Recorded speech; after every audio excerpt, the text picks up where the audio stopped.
لكل جعلنا منكم شرعة ومنهاجا. السلام عليكم ورحمة الله وبركاته. إن الحمد لله نحمده ونستعينه ونستغفره ونتوب إليه ونعوذ بالله من شرور أنفسنا ومن سيئات أعمالنا. من يهده الله فلا مضل له ومن يضلل فلا هادي له. وأشهد أن لا إله إلا الله وحده لا شريك له وأشهد أن محمدا عبد الله ورسوله صلوات الله وسلامه عليه وعلى آله وصحبه أجمعين. أما بعد فإن أصدق الحديث كلام الله وخير الهدي هدي محمد صلى الله عليه وسلم وإن شر الأمور محدثاتها وإن كل محدثة بدعة وإن كل بدعة ضلالة وإن كل ضلالة في النار. أجارني الله وإياكم وجميع المؤمنين من النار. Alhamdulillah, on se retrouve durant ce mois de Dhul Hijjah, le mois ou bien les 10 premiers jours de ce mois-là sont les 10 meilleurs jours dans lesquels le musulman peut se rapprocher d'Allah subhanahu wa ta'ala. Le prophète sallallahu alayhi wa sallam nous dit dans le sens du hadith: il n'y a pas de jour où les actions de bien sont les plus aimées auprès d'Allah si ce n'est dans ces 10 derniers jours, ou bien semblable à ces 10 derniers jours, 10 premiers jours à la fois. Donc il appartient aux musulmans de s'efforcer à adorer son Seigneur encore plus durant ces 10 premiers jours, dans l'adoration, que ce soit l'étude de la science qui est une des meilleures adorations après le fait d'accomplir les obligations, d'accomplir les prières dans leur temps, de lire le Coran, de jeûner, de se rappeler Allah subhanahu wa ta'ala fréquemment et de se repentir durant ces 10 premiers jours. Enfin, on demande à Allah subhanahu wa ta'ala de nous aider afin de l'adorer, de nous donner la force afin de l'adorer, de nous donner le rizq, la baraka également, afin d'être sincère dans toutes ces adorations-là. Donc aujourd'hui, on est toujours avec notre livre Kitab az-Zuhd, le livre de l'ascétisme de l'illustre Imam Ahmad, rahmatullahi alayhi rahmatan wasi'ah. La semaine passée, on avait vu le lien entre la manière dont on obtient notre subsistance et son lien direct avec la purification et la pureté du cœur de la personne. Aujourd'hui, bi'idhnillahi azza wa jal, c'est le deuxième hadith qui va concerner toujours ce bab-là, ce chapitre-là, mais maintenant c'est comment on dépense cet argent-là et non plus comment on l'obtient. فليتفضل الأخ القارئ مشكورا ومأجورا. بسم الله الرحمن الرحيم. اللهم اغفر لنا ولشيخنا وللحاضرين والسامعين. أما بعد، قال المؤلف رحمه الله تعالى عن الحسن البصري رحمه الله تعالى: كان يقال مطعمان طيبان. ليس هذا هذا مر معنا. إن المؤمن أخذ عن الله.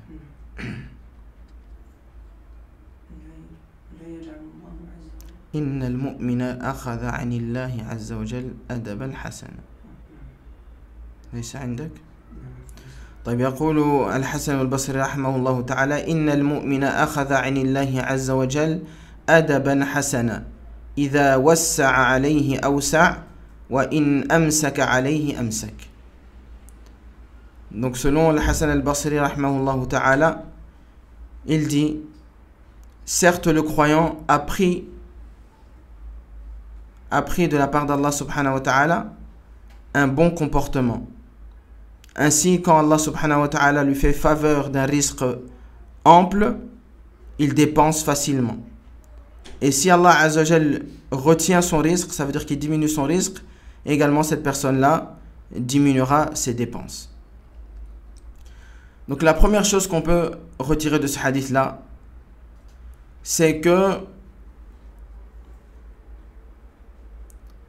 la personne qui apprend, comme il dit ici, le bon comportement, qui va avoir un bon comportement, qui veut bien se comporter envers les gens, envers son Seigneur,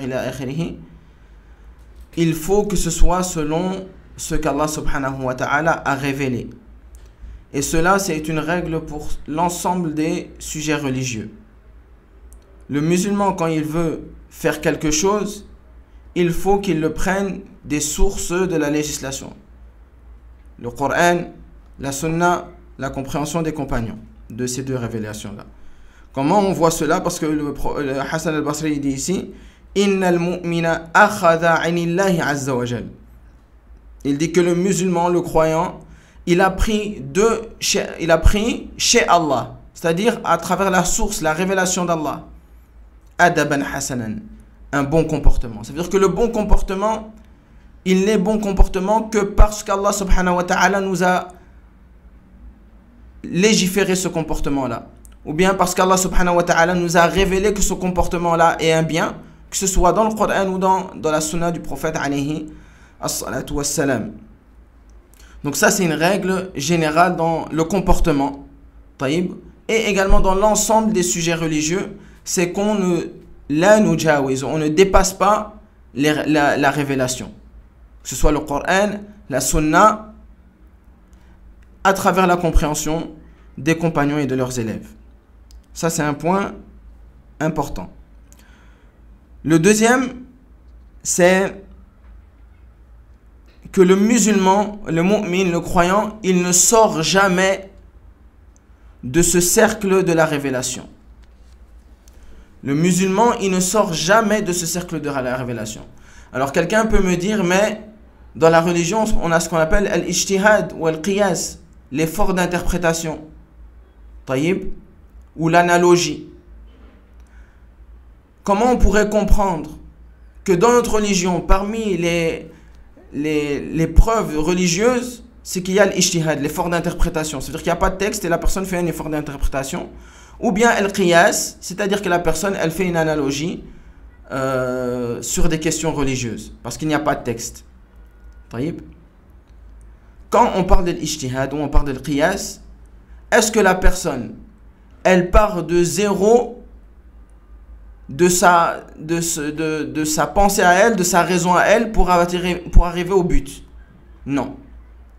Al-qiyas, justement, l'analogie, c'est quoi? C'est de regarder ce qui est existant dans la religion, dans les textes du Coran ou de la Sunna, regarder ce qui est existant. Regardez, est-ce qu'il y a un lien entre les causes de l'interdiction de deux choses, ou bien de la permission de deux choses? Et puis seulement donner un jugement. Faire l'analogie à travers ce qui est existant pour donner un jugement qui n'était pas existant au temps du prophète sallallahu alayhi wa sallam. On donne un exemple dans le madhab de l'imam Ahmed rahimahullahu azza wa jal.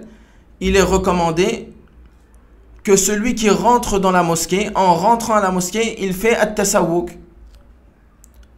Il fait at-tasawwuk. Il utilise le siwak pour purifier sa bouche. Sur cela, il n'y a aucun texte.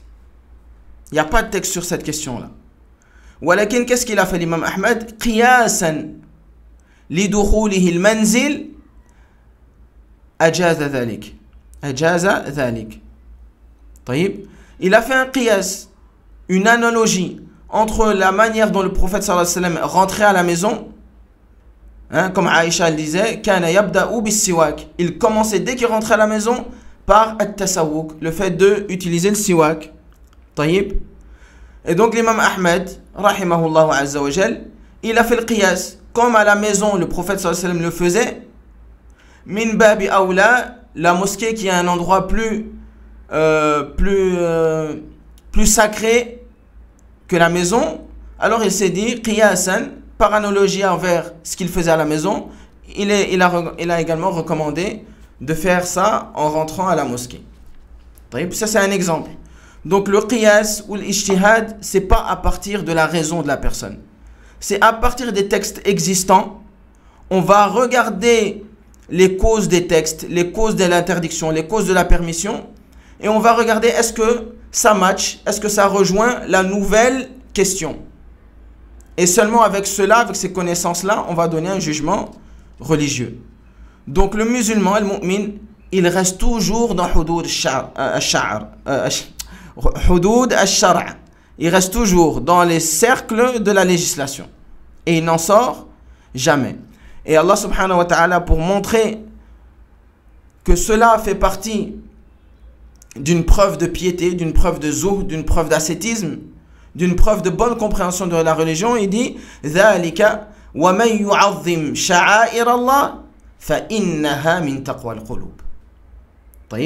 C'est ainsi que celui qui honore, exalte la sha'a'ir Allah, la législation d'Allah, فَإِنَّهَا مِنْ تَقْوَى الْقُلُوبِ. Ça, c'est une preuve, ça fait partie de la piété des cœurs.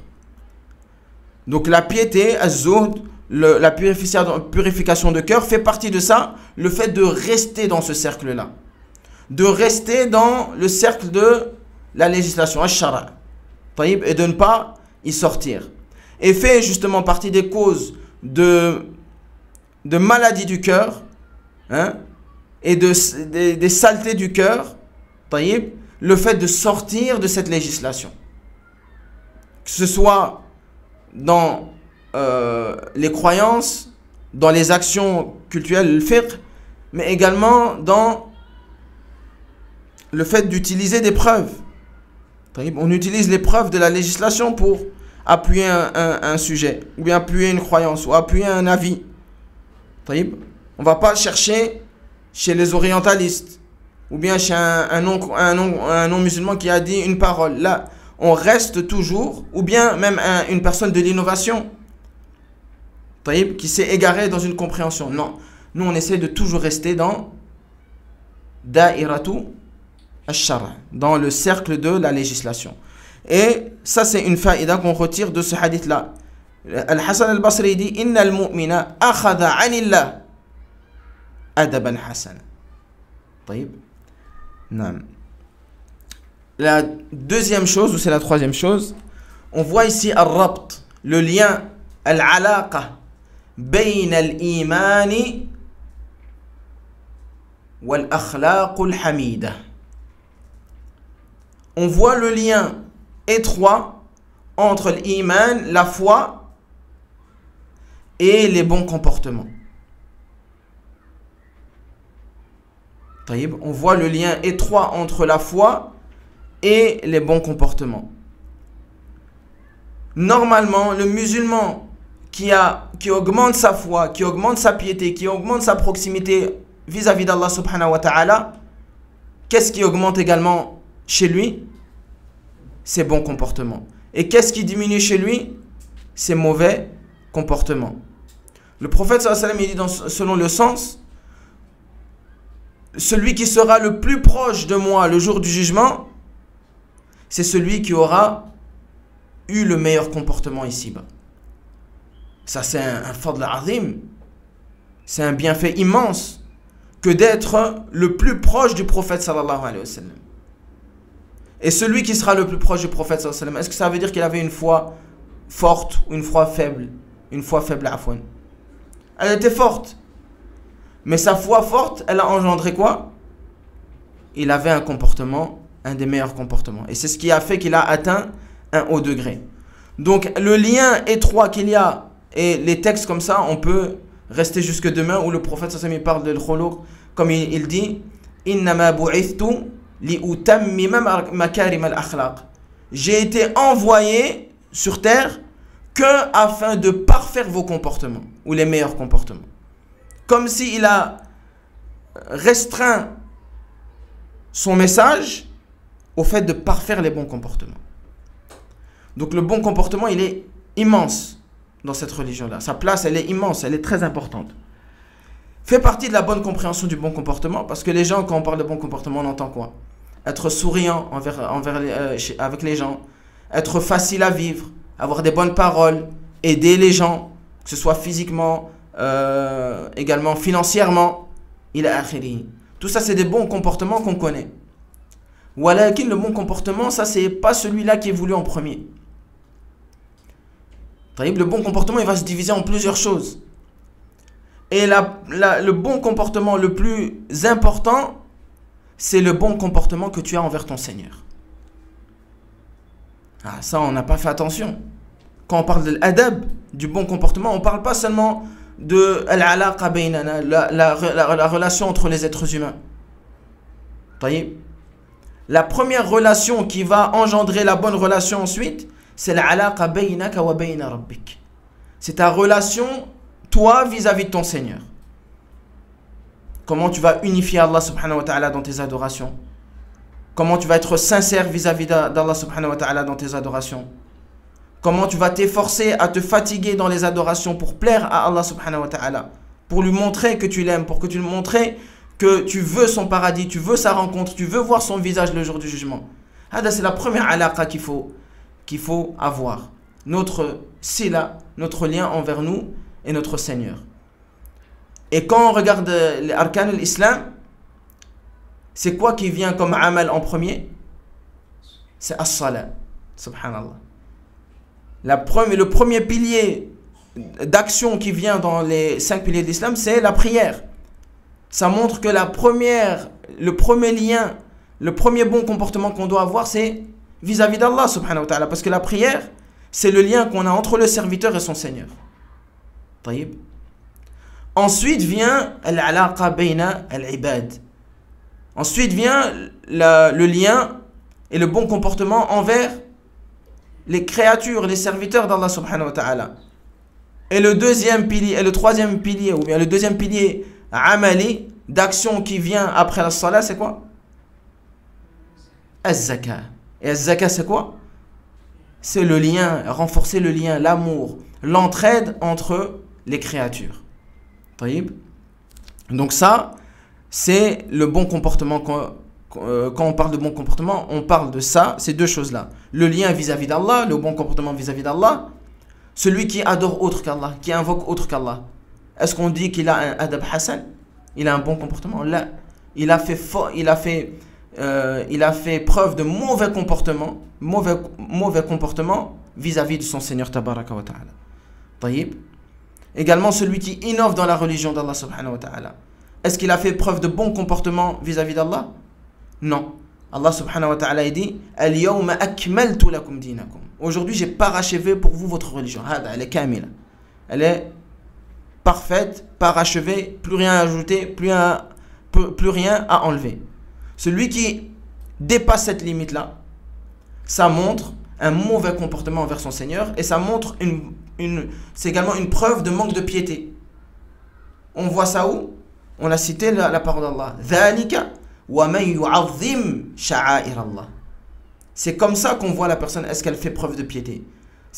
Comme Allah subhanahu wa ta'ala dit selon le sens, c'est ainsi celui qui honore, qui sacralise la législation d'Allah. فَإِنَّهَا مِن تَقْوَى الْقُلُوبِ. Ça c'est la preuve de la crainte des cœurs. طيب. Non. Le quatrième point, c'est dans la deuxième partie du Athar d'Al-Hassan al-Basri, c'est que ça fait parmi des sunnat Allah al-kawniyya, les sunnat d'Allah Azza wa Jal dans son univers, an yamtahina an-nas bil khayr wa shar, de tester les gens à travers le bien et le mal. Comme Al-Hassan al-Basri il dit, rahimahullah, Idha wassa'a alayhi, quand Allah lui ouvre les portes de son risque, il lui donne beaucoup de risques. Ça fait partie de al-fitna fi fil khayr, le test, al-imtihan fil khayr, le test dans le bien. Qu'est-ce que tu vas faire quand Allah Ta'ala va t'ouvrir les portes du risque? Taïb. Hal tatakabbar ala nas, est-ce que tu vas penser que tu es le meilleur, tu es le plus intelligent, tu vas délaisser la religion, tu vas délaisser le suivi du prophète sallallahu alayhi wa sallam? Tu vas commencer à vivre comme les non-musulmans, comme c'est le cas de beaucoup de personnes qui se voient octroyer de la part d'Allah subhanahu wa ta'ala beaucoup d'argent. Nas'alallaha azza wa jal as-salamata wal afiyya. Également, bishar, quand il dit wa idha amsaka alayhi amsak, et quand Allah ta'ala lui restreint son risque, comment tu vas faire? Comment tu vas te comporter face à cette restriction-là de ton risque? Donc Allah subhanahu wa ta'ala, il teste les gens à travers le bien et à travers le mal. À travers le bien, qu'est-ce qu'Allah subhanahu wa ta'ala attend de son serviteur? Un yashkur, qu'il fait preuve de remerciement envers Allah subhanahu wa ta'ala, qu'il va faire preuve de bienfaisance envers ce bienfait qu'Allah azza wa jal lui donne. Dans ce sens-là, Allah azza wa jal, il dit wala in shakartum madha la azidannakum. Subhanallah. Et si vous faites preuve de reconnaissance vis-à-vis de mes bienfaits, la azidannakum, certes, avec certitude, je vais vous rajouter de mes bienfaits. Wala in kafartum inna adhabi la shadid. Et si vous faites preuve d'absence de reconnaissance, si vous mécroyez en mes bienfaits, inna adhabi la shadid. Certes, mon châtiment est très douloureux. Ce qu'on entend ici, Allah subhanahu wa ta'ala, si on s'arrête sur ce verset-là, wala in shakartum, si vous faites preuve de reconnaissance vis-à-vis de mes bienfaits, la azidannakum, je vais encore vous rajouter encore plus de mes bienfaits. Dans ici-bas comme dans l'au-delà. Wala in kafartum, et si vous faites preuve de mécréance face à ces bienfaits-là, négligence face à ces bienfaits-là, ou cette reconnaissance, inna adhabi la shadid. Il ne dit pas directement que la personne, elle va être touchée ici-bas. Parce que dans d'autres versets, Allah subhanahu wa ta'ala, il nous dit que il donne parfois, mais c'est pour leurrer la personne. Pour que la personne croit qu'elle est bien.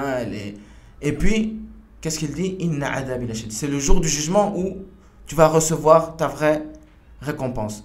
Donc il ne faut pas croire que la personne qui a des bienfaits d'Allah subhanahu wa ta'ala et qui n'est pas reconnaissant, et on voit, elle continue à recevoir.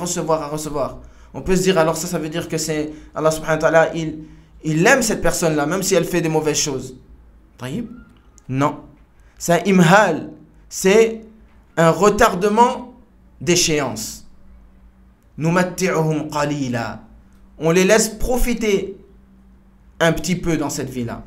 ثم نضطرهم إلى عذاب غليظ أو كما قال الله عز وجل. Ensuite, on va les tirer vers un châtiment qui est douloureux. Donc la chose que Allah subhanahu wa ta'ala attend d'une personne quand Allah subhanahu wa ta'ala lui octroie ses biens, c'est ash-shukr, le fait de remercier. Également, si la personne également elle veut rajouter des biens, comme Allah subhanahu wa ta'ala il dit wala in shakartum la azidannakum. Si vous faites preuve de reconnaissance, je vais comme ça vous rajouter. Et quand Allah subhanahu wa ta'ala il éprouve la personne bishar, par le mal, il attend quoi de la personne? Non. Il attend que la personne elle fait preuve de patience. Allah subhanahu wa ta'ala dit وَلَنَبْلُوَنَّكُمْ بِشَيْءٍ مِّنَ الْخَوْفِ وَالْجُوعِ وَنَقْصٍ مِّنَ الْأَمْوَالِ وَالْأَنفُسِ وَالثَّمَرَاتِ وَبَشِّرِ الصَّابِرِينَ. Et on va certes vous éprouver وَلَنَبْلُوَنَّكُمْ بِشَيْءٍ, par une partie de khawf, de peur, وَالْجُوعِ, de faim, le fait d'être affamé, وَنَقْصٍ مِّنَ الْأَمْوَالِ, et également partie, on va vous éprouver par le fait de diminuer vos biens. Wal anfus, de diminuer votre santé. Wal thamarat, de diminuer également vos récoltes. Et puis Allah subhanahu wa ta'ala il dit quoi? On va vous éprouver par le mal. Tout ça c'est une diminution. C'est un mal pour la personne. Elle ressent une difficulté avec cela. Après Allah subhanahu wa ta'ala il dit et fait bonne annonce à ceux qui patientent. Annonce le bien, ça veut dire annonce-leur quoi? Al-Bushra, c'est le Jannah. Annonce-leur le paradis à ceux qui font preuve de patience vis-à-vis de ces fitanes-là, de ces tribulations-là, de ces épreuves-là. Naam. طيب. Également dans le hadith du prophète sallallahu alayhi wa sallam, quand il dit ajaban li amri al-mu'min, la situation du croyant elle est incroyable. In asabathu darra shakara كيف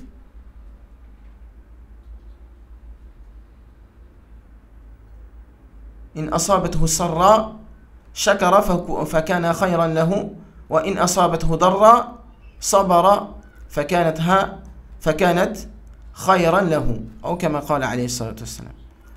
Donc la situation du mu'min, du croyant, elle est incroyable. Quand un bien le touche, on a dit ici Allah Ta'ala il donne, qu'est-ce qu'il fait? Shakar, il est reconnaissant envers ça.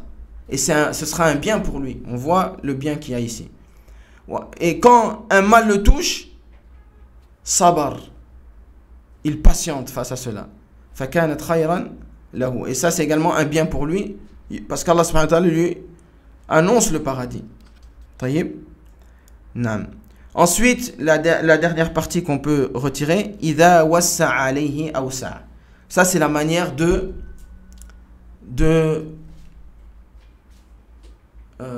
dépenser notre argent. Quand Allah subhanahu wa ta'ala il fait preuve de largesse envers son serviteur, fait partie de sa manière d'être reconnaissant et d'agir avec cette largesse là, de faire preuve de largesse aussi. La largesse elle doit être toujours encadrée par la législation. Donc comme dans l'introduction ou bien dans le début de ce cours-là, on a dit, on reste toujours dans les limites de la législation. Pourquoi? Parce que celui qui comprend idha wassa alayhi awsa, quand Allah subhanahu wa ta'ala lui donne, lui aussi il dépense, il peut penser qu'il dépense inutilement de l'argent. Il va acheter 4 voitures, il va acheter des maisons, il va faire des voyages. Mais c'est pas ça ce qui est voulu. Il faut regarder qu'est-ce qu'Allah subhanahu wa ta'ala nous a recommandé de faire avec notre argent. Qu'est-ce qu'il y a comme bien à gagner derrière le fait de dépenser? Prendre soin d'un orphelin, aider son frère qui a une difficulté dans le fait de payer une dette, aider son frère en fait de lui prêter de l'argent, construire des mosquées, tout ce qui est rapporté dans la législation et qui est rattaché à des hasanat, des récompenses de la part d'Allah subhanahu wa ta'ala. Et c'est dans ce sens-là qu'il fait preuve de largesse. Pas dans ses plaisirs mondains et ses plaisirs personnels. Tamam? Donc toujours rester, c'est important, dans toute chose, on essaie de rester dans les limites de cette législation mubaraka. Et Allah, ensuite, Al-Hasan al-Basri dit wa idha amsaka alayhi amsak. Et si Allah Azza wa Jalla lui restreint, également lui restreint. Ça veut dire quoi qu'il restreint? Ça veut dire qu'il va restreindre sa dépense aux gens qui sont beaucoup plus proches de lui.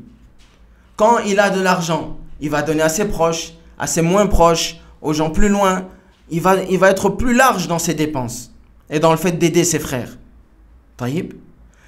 Quand Allah Ta'ala amsak alayhi, il restreint son risque, amsak, ça ne veut pas dire qu'il donne plus.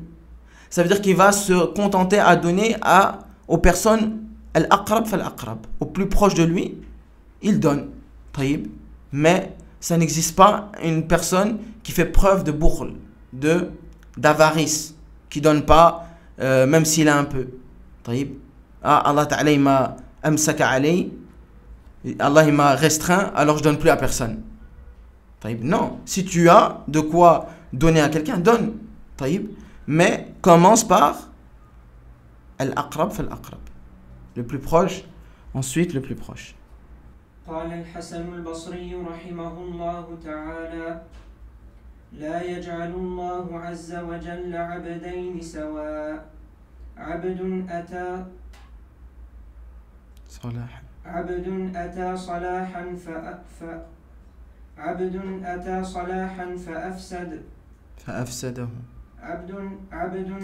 صلاحا فأفسده كعبد أتى فسادا فأصلحه.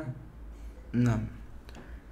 Al-Hassan al-Basri rahimahullah ta'ala a dit: Allah ne met pas sur un pied d'égalité deux serviteurs, l'un qui était sur la droiture puis a corrompu son état, et l'autre qui était dans la corruption puis a réformé son chemin. Taïb. Ici on va essayer d'être concis parce qu'il reste un petit quart d'heure.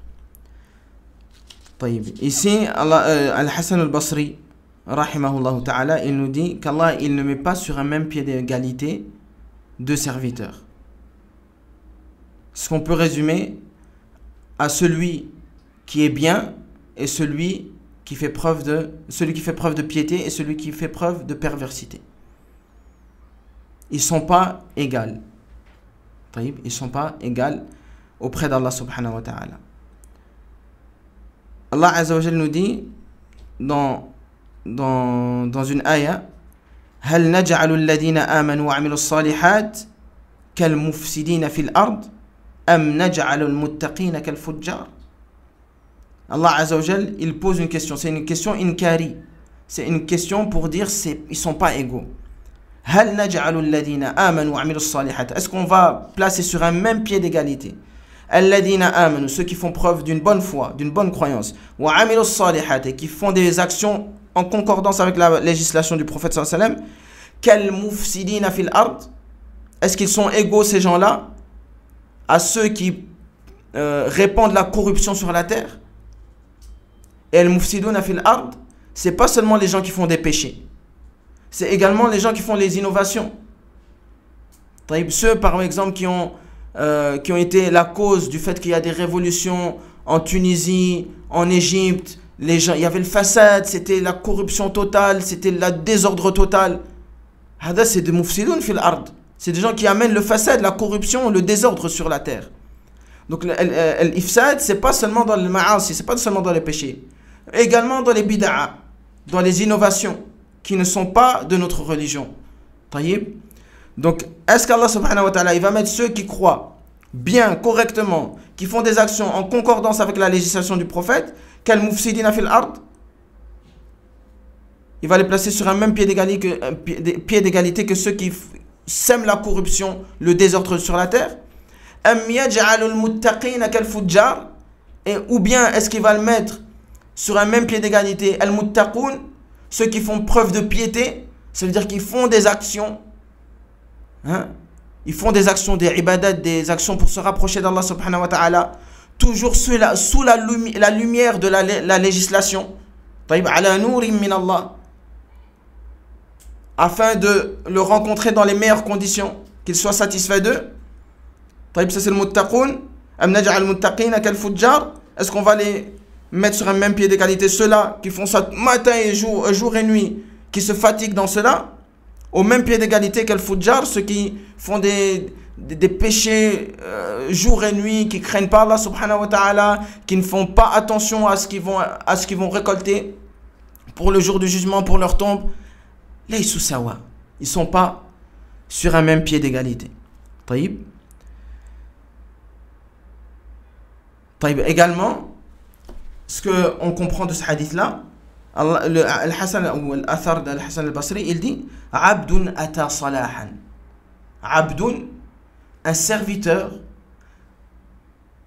auquel Allah subhanahu wa ta'ala lui a accordé de la piété.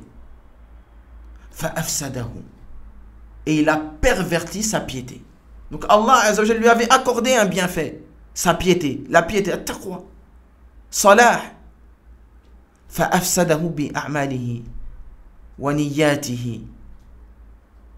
Subhanallah. Et il a corrompu ce bien, cette guidée, cette piété par ses actions et par ses mauvaises intentions. Taïb.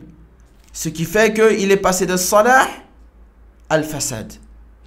Comme il n'a pas préservé ce bien qui est la foi, la sunna, la piété, il n'a pas préservé, il prenait ça comme quelque chose d'acquis, comme si c'est à lui qui décide quand elle vient et quand elle part. Taïb. Fa'afsadahu bi'a'malihi. Avec ses actions, il a détruit cela. Et il est passé de la piété à la désobéissance. Ka'abdin ata fasadan fa aslahahu. Et un autre serviteur, Allah Ta'ala lui avait donné al-fasad, ou bien il avait en lui al-fasad, il était mauvais, walakin il s'est corrigé. C'est-à-dire qu'il était peut-être mauvais, mais il avait une certaine sincérité en lui. Il voulait quand même se repentir, il n'y arrivait pas. Il demandait à Allah, il se repentait, il a akhiri. Et avec sa sincérité, son cœur qui était sincère dans la demande de repentir, la demande d'aide auprès d'Allah subhanahu wa ta'ala, Allah azza wa jalla va finir par lui donner ce qu'il demande. Et ça, c'est à cause de sa sincérité. Également, on voit ça dans le hadith de Abdullah ibn Mas'ud, quand il parle de la création de l'être humain dans le ventre de la mère et l'akhiri. Ensuite, il vient à la fin du hadith, il dit « Fawallahi alladhi la ilaha ghayru. Inna ahadakum la yajma'u fi batni ummi inna ahadakum la ya'malu bi'amali ahli al-jannati hatta ma yakunu baynahu wa baynaha illa dhira' fayasbiqu alayhi al-kitab fay'amalu bi'amali ahli an-nar fayadkhuluha." Il dit par Allah, celui que personne ne mérite l'adoration à part lui. Certes, une personne durant sa vie, elle accomplira durant toute sa vie des actions des gens du paradis, jusqu'à ce qu'il reste entre son entrée au paradis et elle que l'espace d'un empan. Ensuite, le décret d'Allah Azza wa Jal le dépasse. Et ensuite, à la fin de sa vie, il commence à accomplir des actions des gens de l'enfer. Et Allah lui fait rentrer en enfer à cause de ça. وَإِنَّ أَحَدَكُمْ لَا يَعْمَلُ بِعَمَلِ أَهْلِ النَّارِ حَتَّى مَا يَكُونُ بَيْنَهُ وَبَيْنَهَا إِلَّا ذِرَاعٌ فَيَسْبِقُ عَلَيْهِ الْكِتَابُ فَيَعْمَلُ بِعَمَلِ أَهْلِ الْجَنَّةِ فَيَدْخُلُهَا. Et une autre personne, le contraire. Toute sa vie, il accomplissait des actions des gens de l'enfer, jusqu'à ce qu'il reste entre son entrée en enfer et lui qu'un empan. Ensuite, le décret d'Allah Azza wa Jal le devance, parce que c'était peut-être une personne qui faisait des péchés, mais elle avait des regrets, elle avait des remords intenses, elle était dégoûtée de sa personne.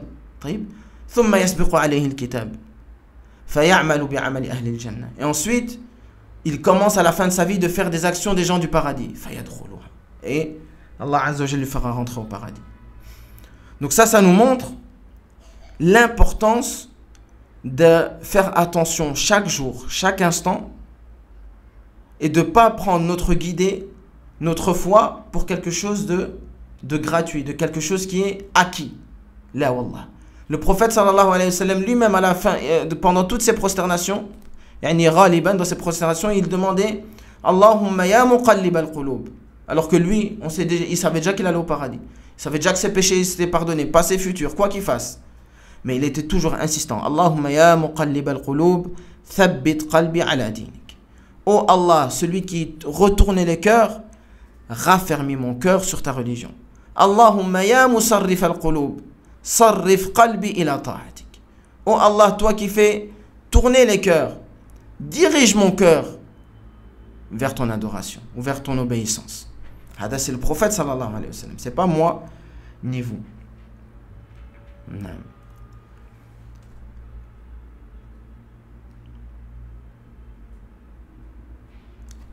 Également, ce qui nous vient à l'esprit en écoutant ce hadith-là, c'est l'importance de ne pas avoir le ghurur, se faire tromper par le nombre d'actions, une piété apparente qu'on a. Parce que ça fait partie, les gens qui ont ce ressenti-là, de ressentir, ah moi je suis bien, ça va, moi je fais quand même des actions par rapport aux autres, je suis mieux, je suis bien. Celui qui a ce sentiment-là, il doit s'arrêter un instant. Pourquoi? Parce que il ne sait pas comment il va terminer sa vie. Et peut-être ce ujb-là, ce fait de se sentir meilleur que les autres, c'est une cause qu'il va faire des actions de l'enfer à la fin de sa vie. Et le prophète sallallahu alayhi wa sallam, ici le prophète sallallahu alayhi wa sallam dans le hadith, on l'a vu, Les gens qui accomplissent les actions des gens du paradis en fin de vie, ils accomplissent le contraire et le contraire. Et le prophète sallallahu alayhi wa sallam nous dit également dans un autre hadith, innamal a'malu bil khawatim. Certes, les actions, elles valent par leur fin. Et dans la parole des salafs, il disait man 'asha 'ala shay'in mata 'alayhi. Celui qui vit sur une chose sincèrement, il mourra sur cette chose-là. Wa man mata 'ala shay'in bu'itha 'alayhi. Et celui qui mourra sur une chose, il sera ressuscité sur cette chose-là. Donc ça nous montre l'importance de ne pas se faire tromper par la piété apparente, ou bien la multiplication de nos adorations si on est dans un moment de piété. Tout le temps, faire attention, être sur nos gardes pour ne pas terminer comme les gens qui terminent mal. Et dans le hadith, le prophète sallallahu alayhi wa sallam, quand il dit « Innamal a'malu bil khawatim », c'est dans le sens « Innama haqiqatul a'mal bil khawatim ». La véritable ou la vérité de tes actions, la vérité de tes intentions, la vérité de ta sincérité, elle se verra à la fin. Et ça, le musulman, il a peur quand il entend ça. Parce que celui qui est sincère, c'est celui qui pense de lui qui n'est pas sincère. Comme c'était le cas des compagnons. Chacun, il pensait. Omar radiallahu anhu, il avait peur de l'nifaq sur lui. Abu Bakr, il avait peur de l'nifaq sur lui. Il disait, si j'aurais aimé être un arbre qui ne devra pas aller devant Allah et rendre des comptes.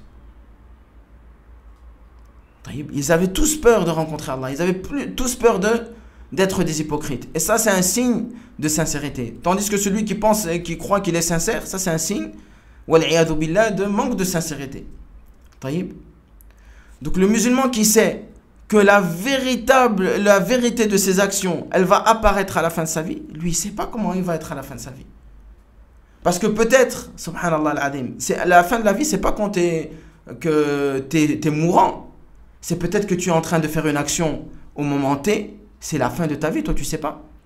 Tu es en train de parler avec quelqu'un, tu es en train d'insulter des gens, tu es en train de parler sur le dos des gens, tu es en train de retarder ta prière. Hein? Tu sais pas que c'est la fin de ta vie. Walakin Allah subhanahu wa ta'ala, il va décréter que ça, c'est la fin de ta vie. Et que tu vas mourir fi haqiqati a'malik. Dans la réalité de ta sincérité, dans la réalité de ton unicité envers Allah subhanahu wa ta'ala. Donc le musulman, quand il sait ça, il a peur à chaque instant de faire des choses qui sont des péchés, des désobéissances, des manquements, parce qu'il ne sait pas est-ce qu'il mourra dessus. Et alors ça révélera qu'en fait tout ce qu'il a fait, c'était pas sincère vis-à-vis d'Allah Azza wa Jal. Donc ça amène le musulman à rester sur ses gardes, à craindre Allah subhanahu wa ta'ala en chaque circonstance, à chaque moment. Quand la personne, elle est entre le doute, est-ce que je me réveille pour le fajr? J'entends le réveil. Ou je reste dormir. Non, je suis trop fatigué. Celui qui a ce hadith-là dans son esprit, il va se dire non, c'est possible qu'Allah il va me faire mourir dans cet état-là. Un état où les anges y descendent, ils se relaient.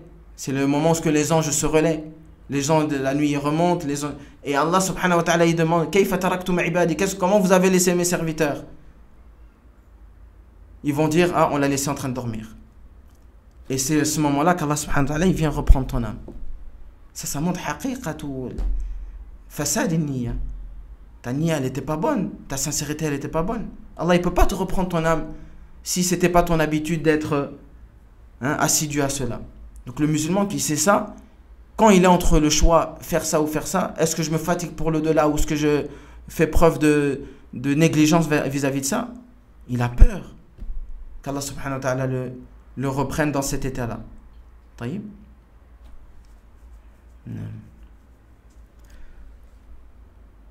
Et ensuite on termine avec le hadith du prophète sallallahu alayhi wa sallam où il dit إِذَا أَرَادَ اللَّهُ بِعَبْدِهِ خَيْرًا إِسْتَعْمَلَهُ.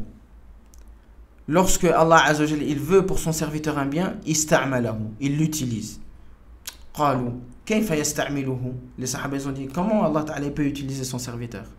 Il dit يوفقه لعمل صالح قبل موته. الله أكبر. اللهم اكتب لنا حسن الخاتمة. Il l'utilise en lui facilitant des actions de bien avant qu'il meure.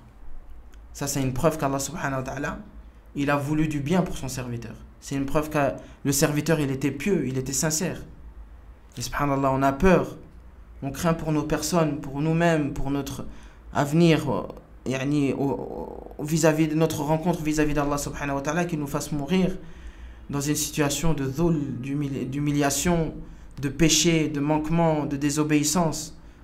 On demande à Allah subhanahu wa ta'ala de nous préserver de ça, de cela, de nous accorder une fin bonne, une piété sincère, un suivi sincère du prophète sallallahu alayhi wa sallam.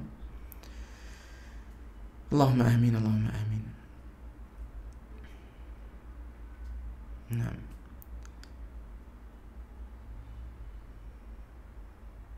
Également, peut-être quelque chose à rajouter qui est important.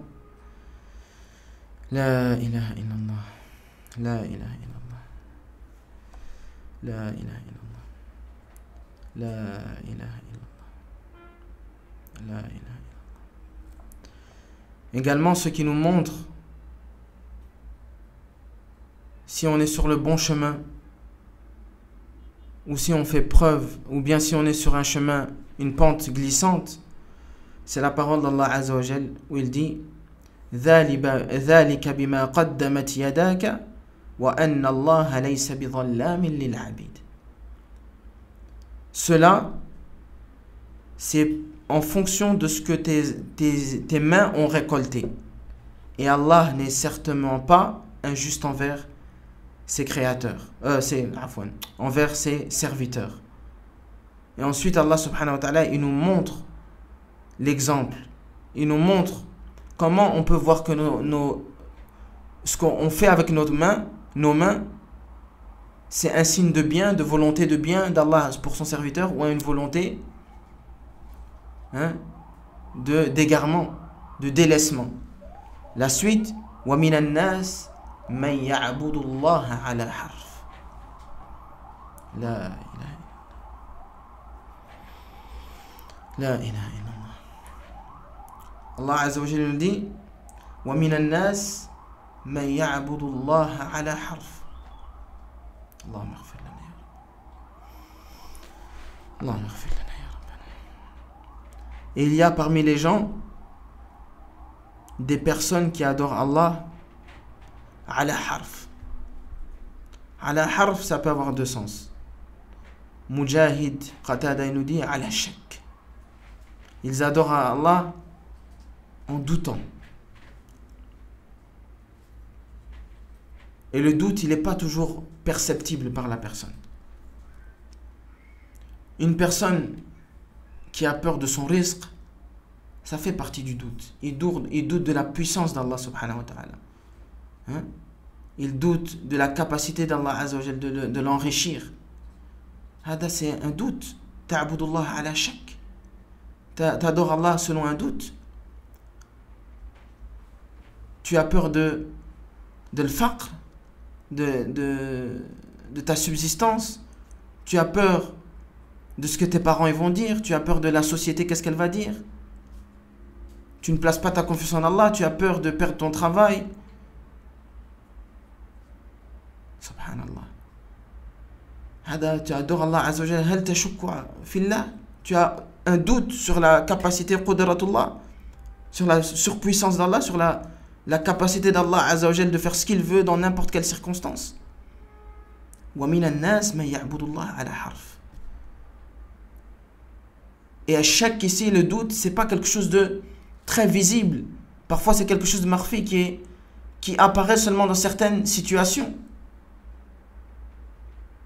Quand la personne, on te dit, n'aie pas peur de ton risque. N'aie pas peur si tu vas perdre ton travail. Allah Azza wa Jalla huwa ar-raziq, c'est lui qui va t'accorder la subsistance.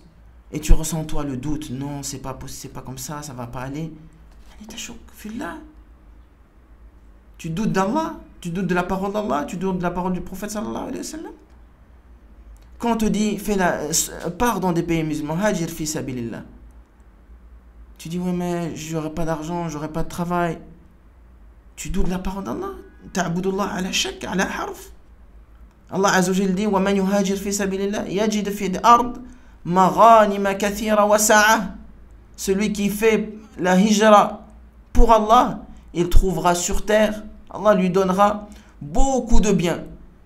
Et sa'a fil mal. Et une largesse dans l'argent.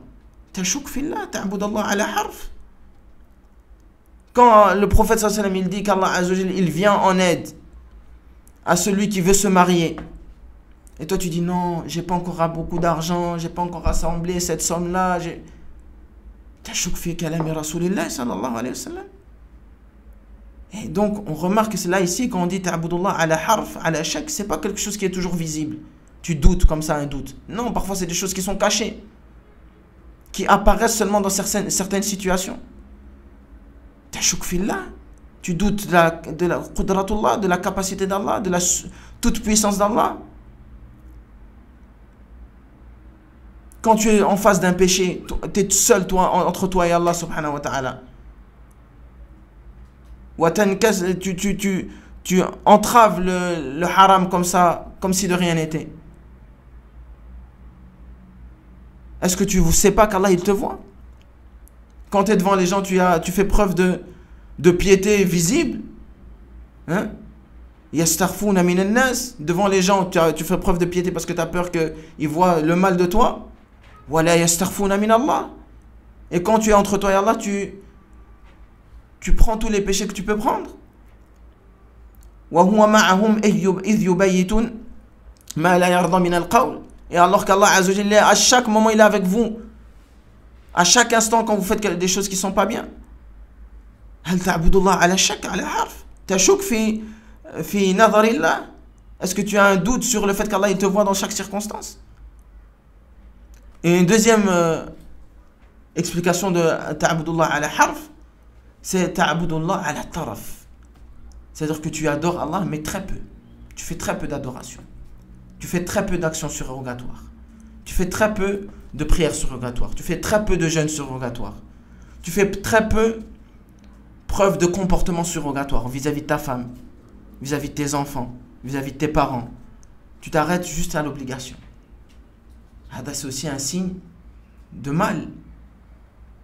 Quand quelqu'un il a une difficulté, il ressent une lourdeur quand on lui demande de faire des nawafil, des prières surrogatoires ou des actions surrogatoires.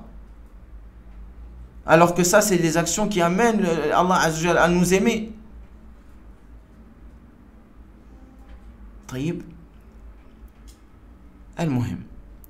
Donc ça, tout cela, c'est mura'at. Tu dois faire attention au fait de accomplir des actions continuelles, ad-dawam, tous les jours, tous les instants, tous les moments. Si tu arrives à tomber et que tu t'en rappelles, directement, fawran, tu te repens à Allah subhanahu wa ta'ala.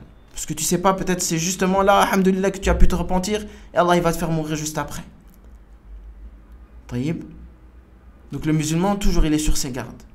Le musulman, toujours, celui qui veut faire preuve d'ascétisme, il fait toujours attention à ses actions qu'il fait, jour et nuit, matin et soir. Idha asbahta, fala tantadir al-masa. Quand tu te réveilles, attends pas à arriver jusqu'au soir pour faire le bien. Et quand tu dors ou tu arrives au soir, attends pas le matin pour te repentir. Tout le temps dans la précipitation pour les bonnes actions.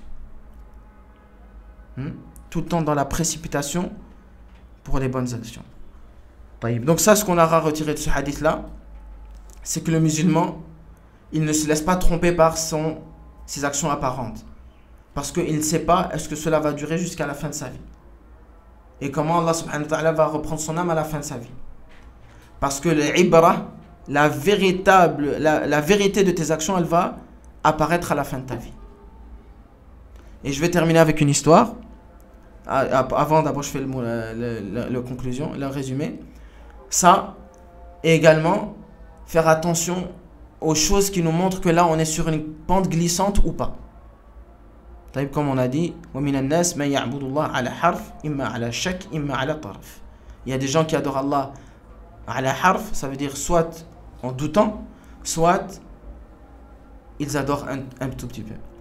Et la dernière chose sur laquelle je reviens, c'est la manière dont mon beau-père, rahimahullah azza wa jal, il est mort. Une personne du commun qui avait appris le Coran par cœur, alhamdulillah. Walakin, sa mort, elle montre, subhanallah, qu'Allah azza wa jal lui waffiq. Il facilite aux serviteurs, comme on a vu dans le hadith. إذا يريد أن يستعمله, s'il veut l'utiliser, يوفقه لعمل صالح قبل موته. Et ça, subhanallah, on demande à Allah azza wa jal de nous accorder une bonne fin. Mon beau-père, à la fin de sa vie, c'était quelqu'un qui ne savait plus parler, qui n'était plus conscient, plus aucune force. Subhanallah, c'était comme quelqu'un qui était là sans être là. On parle bien de la fin de sa vie. Mais subhanallah, au moment de la ilaha illallah, la ilaha illallah, Allahumma arhamhu rahmatan wasi'a, Allahumma arhamhu rahmatan wasi'a. Au moment de sa mort, subhanallah, il était en train de dormir. Et moi, je venais de sortir avec mes enfants. On était les dernières personnes qui l'aient vu. Rahimahullah azza wa jal. Et il était en train de dormir. Et subhanallah, le moment où l'ange de la mort il vient retirer son âme, il a un sursaut de conscience qu'il n'avait pas depuis des semaines. Comme si il se lève en étant conscient, les yeux grands ouverts. Et il dit ashhadu an la ilaha illallah. Et il meurt sur ashhad. Et Allah, le prophète sallallahu alayhi wa sallam, il dit man kana akhira kalamihi la ilaha illallah dakhala al-jannah. Celui dont la dernière parole avant de quitter ce monde est la ilaha illallah, il rentrera au paradis. Et ça, c'est un exemple qu'Allah subhanahu wa ta'ala, il fait mourir, c'est lui qui fait mourir son serviteur sur ce qu'il veut, selon sa sincérité, selon sa taqwa, sa crainte d'Allah azza wa jal. Et le musulman, quand il sait ça, avec ce qu'on a étudié aujourd'hui, il a peur. Parce qu'il ne sait pas comment Allah azza wa jal va décider de lui reprendre son âme. Ce n'est pas nous qu'on décide. Ce n'est pas nous qui allons savoir. Dire ash-shahada par exemple avant de mourir. C'est Allah azza wa jal lui waffiq li abdihi idha arada lahu khayran. C'est Allah azza wa jal qui choisit ses serviteurs si il lui veut du bien. هذا والله أعلم وصلى الله وسلم على نبينا محمد وعلى آله وصحبه أجمعين وآخر دعوانا أن الحمد لله رب العالمين.